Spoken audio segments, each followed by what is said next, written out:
Bay's community Facebook page. And today, as an extra precaution, she'd texted all her phone contacts in the town, actually phoning the more elderly residents who were somewhat confused by text messages, instructing them to make sure they were prepared. Yes, the ABC radio was very good at sending out similar advice, but it didn't hurt to double up.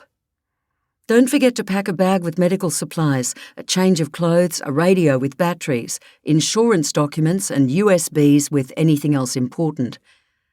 Mid-morning, Lisa rechecked her to-do list. She'd already rung her son Dave, a chef with a cafe on the bay's waterfront. She'd given him the latest report from the storm chasers and had been relieved to hear that he'd managed to secure at least one generator in case the town lost power. Nevertheless, he'd sounded somewhat strained and frustrated. "Thanks for the heads up, Mum, but I'm dealing with it." Dave was always edgy if he felt Lisa was getting too motherly. She'd wished him all the best and hung up. Now she really should check on the Blunts, who owned the garden nursery on the far side of town.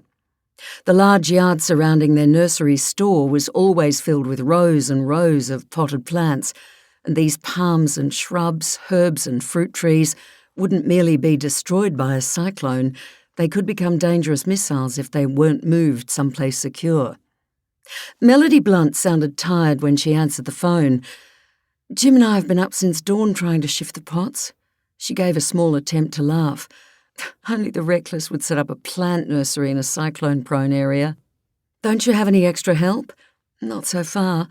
Unfortunately, our two part-timers are both caught up with their own worries. Doug's shifting his fishing trawler as far south as he can, and Sarah's still trying to finish nailing battens over her windows. Her cottage is shaky at the best of times." "OK," said Lisa. "I'll see if I can round up some of the revegetation group to help." "That'd be great, thanks, Lisa. Only problem, we're running out of shed space." Lisa could well understand this might be the case. The nursery sheds weren't especially big and they'd already been piled high with bags of potting mix and manure. Jim tried to get old Charlie Short to lend us a couple of his shipping containers, but he reckons his crane needs repairing and he can't shift them. Damn! Lisa was instantly racking her brains. Surely we can find a farmer in the area with a winch and a truck that could do the job. "I guess," said Melody doubtfully. "Don't you worry about it, Mel. You keep helping Jim and I'll see what I can find out." Dave Anders felt his heart drop to his toes as he viewed the trays of mini quiches his conscientious kitchen hand had just lifted from the oven. Janet had done a great job. The quiche smelled great and looked as good as any he'd seen anywhere, and he'd worked in top restaurants all over the world. But after the latest warning from the Weather Bureau, Dave was pretty damn sure this party food wouldn't be needed after all. He couldn't hold back a heavy sigh. Janet, plump, late 50s, and momentarily flushed with her success, now frowned. "I wasn't game to listen to the radio, but have you heard the latest about the cyclone?" "I have, yeah." David also received a somewhat alarming phone call from his mother. Nevertheless, he now kept his tone as calm as he could. "Pixie's a Category 3. She could get to a 4, and she's definitely heading this way." Janet's face fell.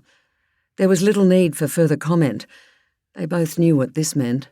They'd gone to a huge amount of trouble that would now almost certainly be wasted. But first, Dave needed to confirm this was the case. It was time to make a phone call. The answer came in a smug baritone. "How can I help you?" "Dave Anders here, ringing from the Frangipani Cafe in Beacon Bay. About the party food you ordered for Renata?"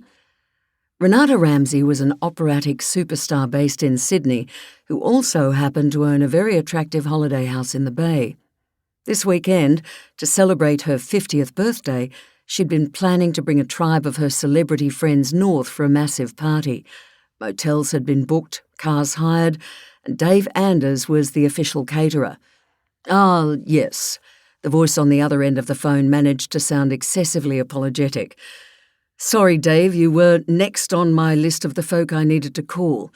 Given the way your weather's shaping up, I'm afraid we're going to have to cancel Renata's party."